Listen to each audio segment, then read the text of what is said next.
2017 has been an incredible year for gaming. But fuck these games! Top 10 worst games of 2017! Let's go!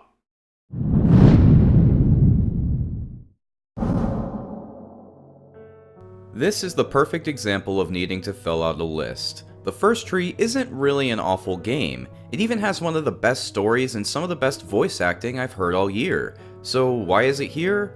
It's just kind of boring. When you're not listening to the bits of story presented sparsely throughout the game, you'll spend upwards of 15 minutes at a time navigating really empty environments with almost nothing to do.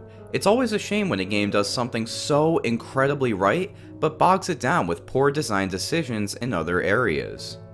If you're looking for a great story and don't mind a lot of running through empty environments, you might have fun with this one, but for me, The First Tree falls just a bit too short.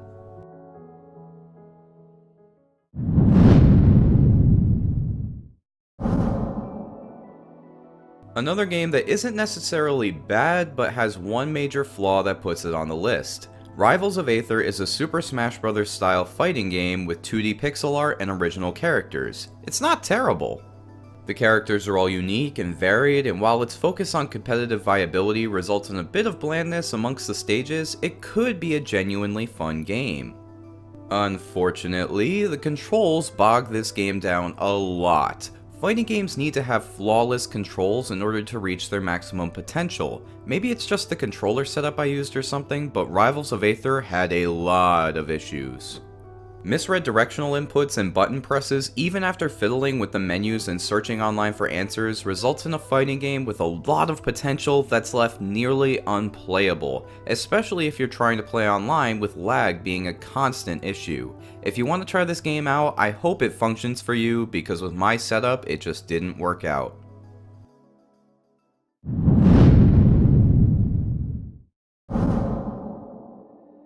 A game that defines all style, no substance. Air Memories of Old has some great elements to it, but they all end up boiling down to nothing, with a confusing and uninteresting story, bland characters, and very little in terms of gameplay.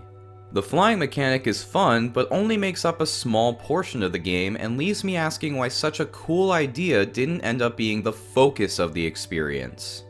It just feels like two completely different games were mashed together. If you want to try out a bird simulator, maybe you could have some fun with this game, but otherwise I'd say leave it alone and hope Forgotten Key utilizes their mechanics better in their next game.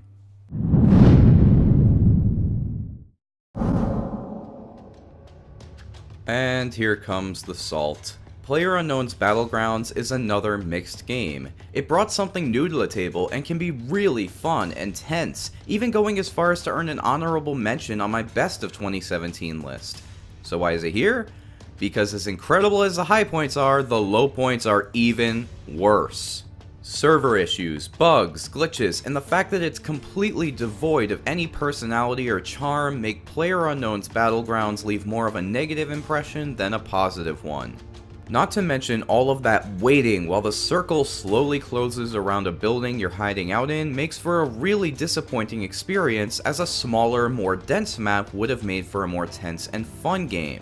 Plus, the RNG makes the game more based on luck than skill 95% of the time. Even worse is that if you join a squad, the game doesn't even have the decency to try and pair you with players who speak your language. I have no issue playing with people from around the world, but squad mode in this game is built on proper communication. It just sucks for everyone involved when half the team can't communicate with the other half. All of these reasons combined are why the innovation and scope of the game can be overlooked to earn PlayerUnknown's Battlegrounds a much deserved spot on this list. Hopefully they can patch out these issues and bring out this game's true potential in the future. So, are you named Seaman because you're just like really fond of seamen, or just casual car conversation? No, just it's actually initials for my name. Okay. I mean, you can be honest with me. It's fine. I'm a trustworthy online internet person. All right. Hey. Oh, okay. I got it. Okay. You're good. Well, this is... That was close.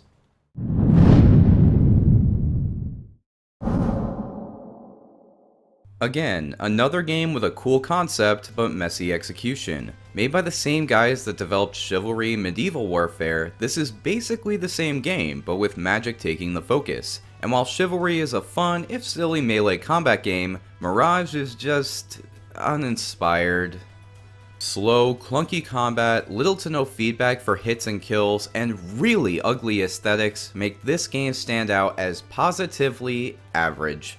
I was going to review this game for the channel, but I was just so bored by the 2-hour mark, I decided to put it down and move on.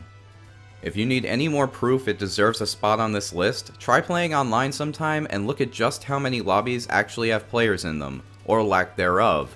The game's not awful, just kinda meh.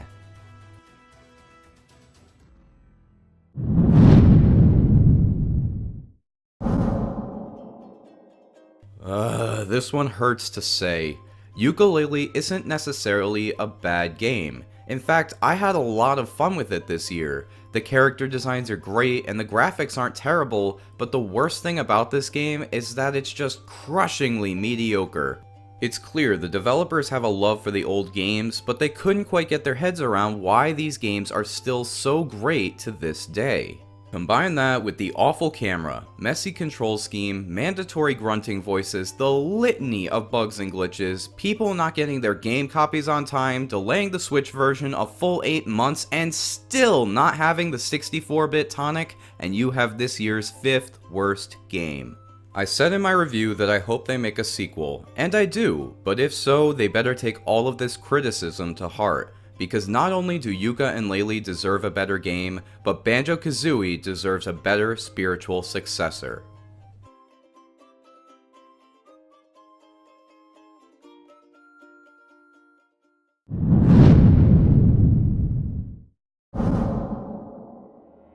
And yet another game with a cool concept. The whole idea of using colored dots with a gun to light up the environment is brilliant, and watching it take effect is absolutely beautiful. If only there was any other redeeming aspect to Scanner Sombre whatsoever. The story is dull and reveals itself so slowly that it's not worth the effort. Even the twist ending is contrived and unsurprising. The gameplay has basically nothing to it, just walking around and getting some random bits of plot one at a time.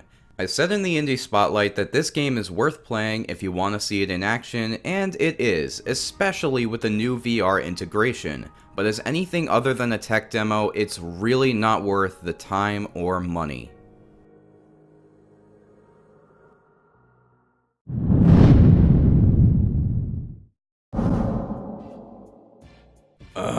Why won't this character just die already?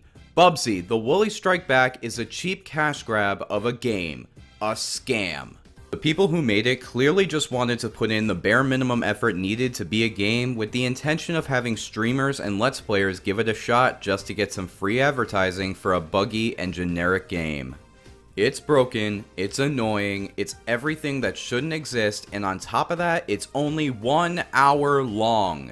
It was so bad that I actually asked for my first refund ever from the Steam store after finishing this game, because not only is all of that true, but it's overpriced at $30.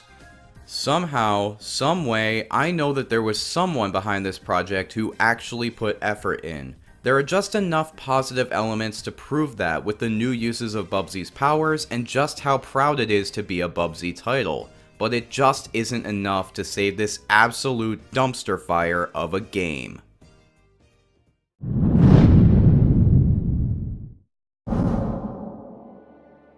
I love Sonic. I really do. Sonic the Hedgehog was the first game I ever owned as a kid. Sonic Generations revitalized my love of the blue blur. And even this year's Sonic Mania was a great return to form for classic Sonic.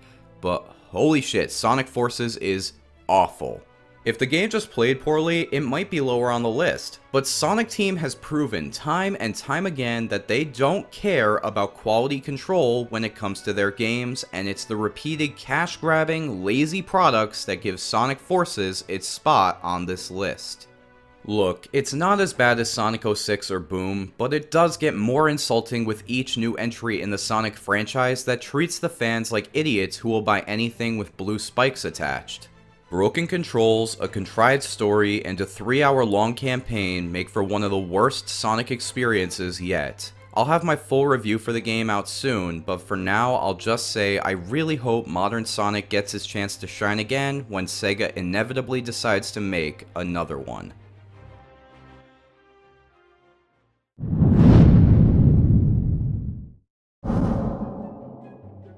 Oh yay, you had such a promising year in 2016 with games like Titanfall 2, Unravel, and Battlefield 1. For a minute there I thought you might be on the right track, but nope!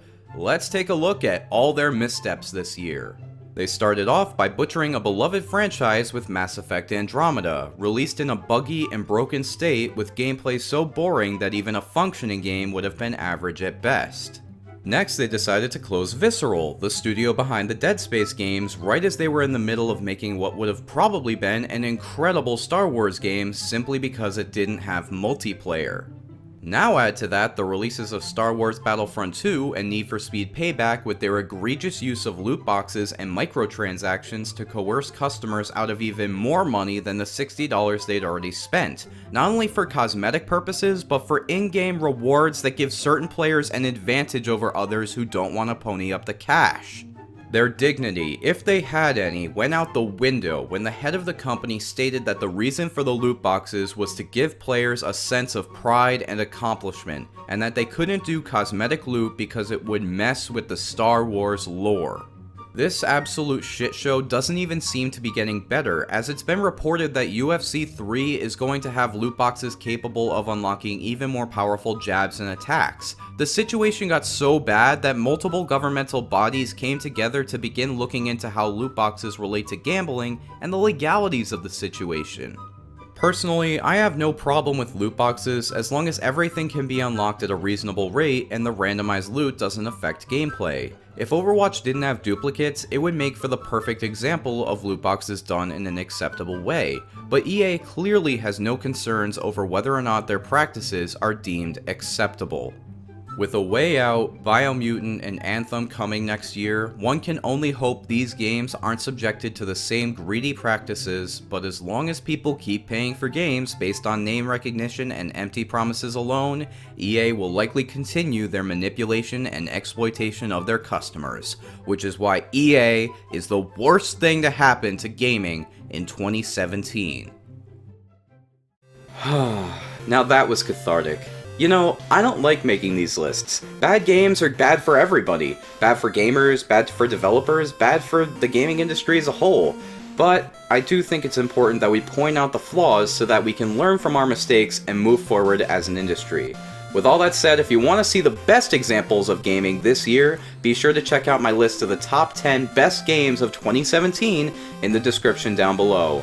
With all that said, I hope you enjoyed the video. If you want to see more game reviews, analysis, and maybe a bit less anger in 2018, be sure to subscribe by clicking the button down below. I'd love to have you around next year, and as always, have a mighty nifty 2018.